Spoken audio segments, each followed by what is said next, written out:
테슬라 소식입니다.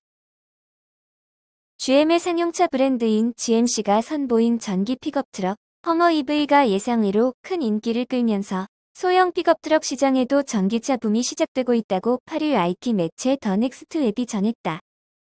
허머 EV는 지난 10월 21일 GMC가 공개한 SUV 스타일의 전기 픽업트럭이다. 과거 군용 차량으로 개발됐던 험비의 민수용 차량인 허머 시리즈의 오프로드 컨셉을 이어받아 전기차로 개발한 모델이다.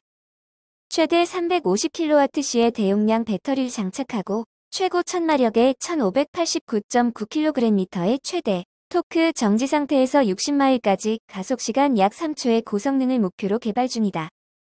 기대에 부응하듯 제품 발표 당일 10분 만에 최고급 제품인 허머 EV 에디션 1이 사전 예약 주문에서 품절 현상이 일어나는 등 인기를 얻고 있다.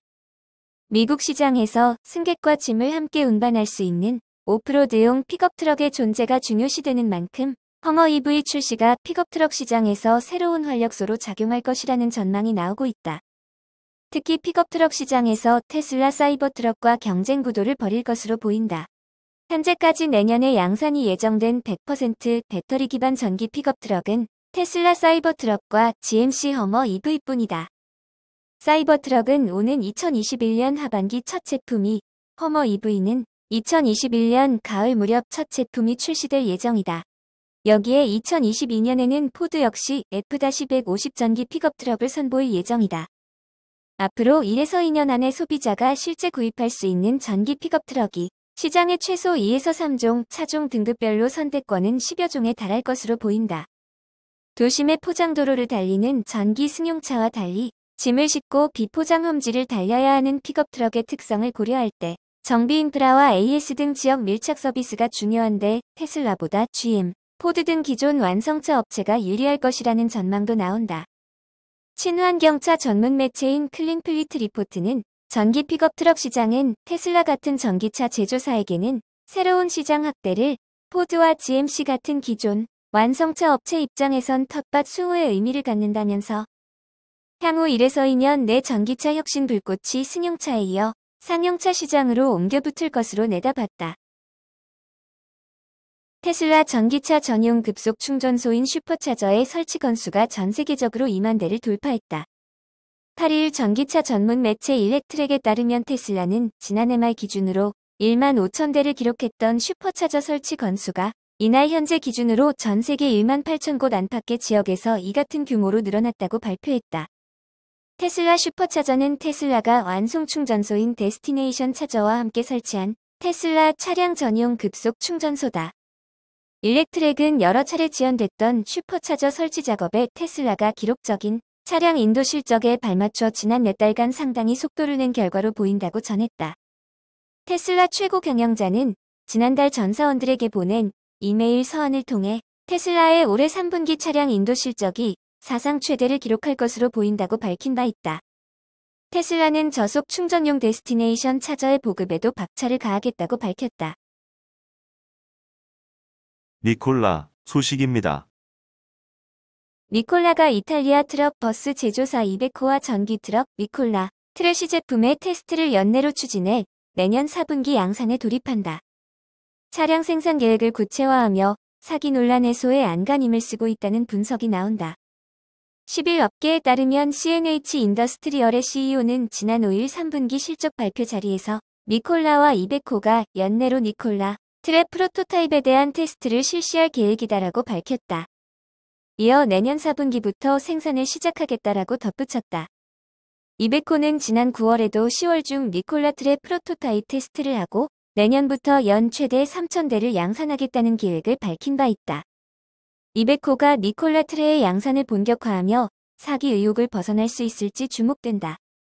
공매도 업체 힌덴버그 리서치는 9월 초 니콜라가 수소 트럭 생산 기술을 보유하지 않았다는 내용의 보고서를 발표했다.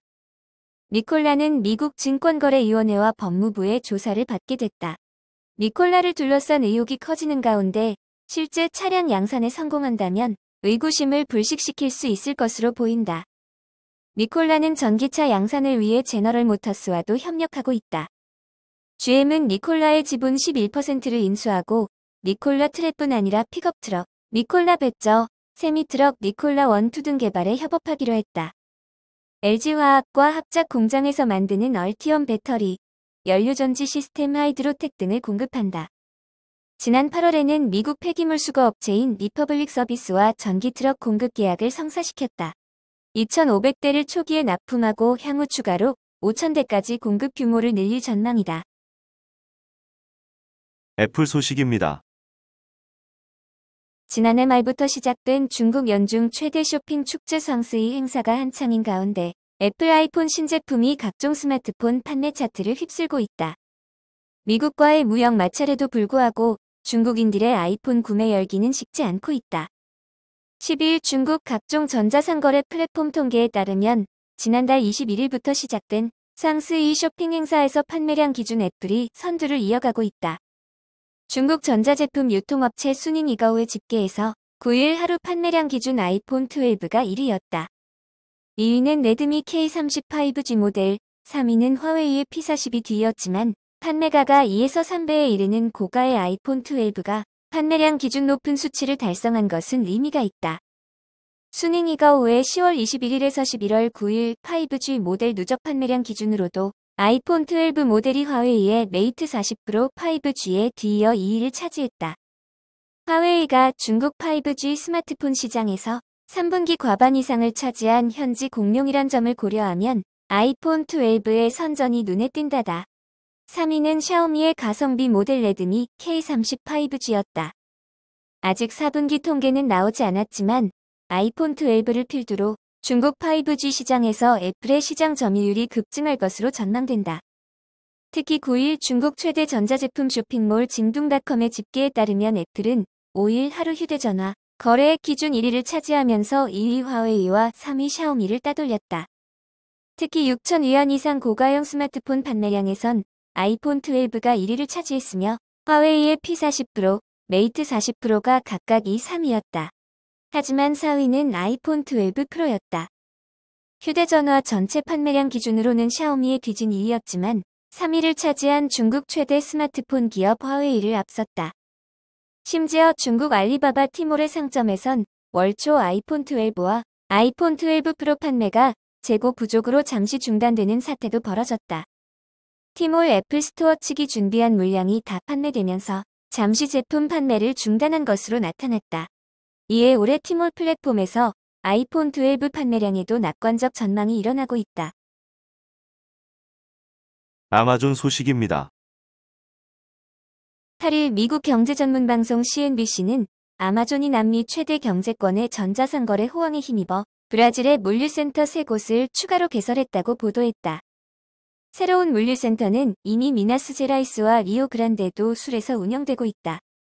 아마존은 브라질 내의 물류센터를 8곳으로 늘려 광대한 나라 구석구석까지 영역을 넓히고 있다. 7만 5천 제곱미터에 이르는 이번 증축은 아마존이 지난 2012년 브라질에서 영업을 시작한 이후 최대 규모다. 아마존의 본사에 따르면 물류센터 확장으로 1,500개의 일자리가 창출될 것이라고 밝혔다. 알렉스 샤피로 브라질 아마존 최고 경영자는 새로운 센터가 들어서면서 아마존 프라임 고객들이 영업일 2일 이내에 배달받을 수 있는 도시가 400개에서 500개 이상으로 늘어난다고 말했다. 샤피로는 로이터 통신과의 인터뷰에서 지난해 9월 브라질에서 시작된 로열티 프로그램을 언급하며 브라질은 아마존 프라임 가입률이 가장 빠른 성장세를 보이는 나라라고 전했다. 최근 몇 달 동안 수천 개의 브라질 기업들은 사회적 거리 제한 조치와 봉쇄 조치의 결과로 전자상거래 플랫폼으로 이주하고 있다. 지난주 중남미 전자상거래 선두주자인 메르카도리브레는 3분기 순이익이 현지 통화로 환산하면 150% 가까이 급증했다고 발표했다. 브라질의 최대 전자제품 소매기업 비아, 바레조와 GPA, 매거진 루이자 등 브라질 내 다른 기업들도 같은 전자상거래 성장세에 편승하기 위해 물류 스타트업을 사들이고 있다. 보잉 소식입니다. 화이자와 바이오엔테크가 공동으로 개발한 코로나19 백신 후보 물질이 글로벌 금융시장의 게임 체인저가 되고 있다. 두 회사가 개발한 코로나19 백신 후보 물질이 90% 이상의 효능을 보인 것으로 알려지면서 팬데믹으로 가장 큰 타격을 받은 항공주와 레저 관련주, 영화산업 관련주 등이 폭등세를 보인 반면 줌 등 재택근무 수혜주는 폭락세여서다.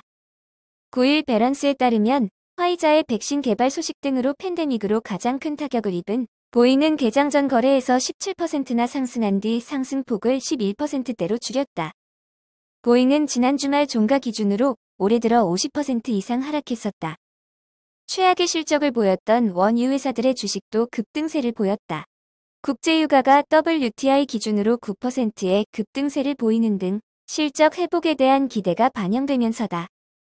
옥시덴탈 페트로리엄의 주가는 거의 18% 올랐다. 다이아몬드백 에너지 주가도 20% 이상 치솟았다. 업종 대표주인 쉐브론 주가도 10% 이상 상승세를 보이고 있다.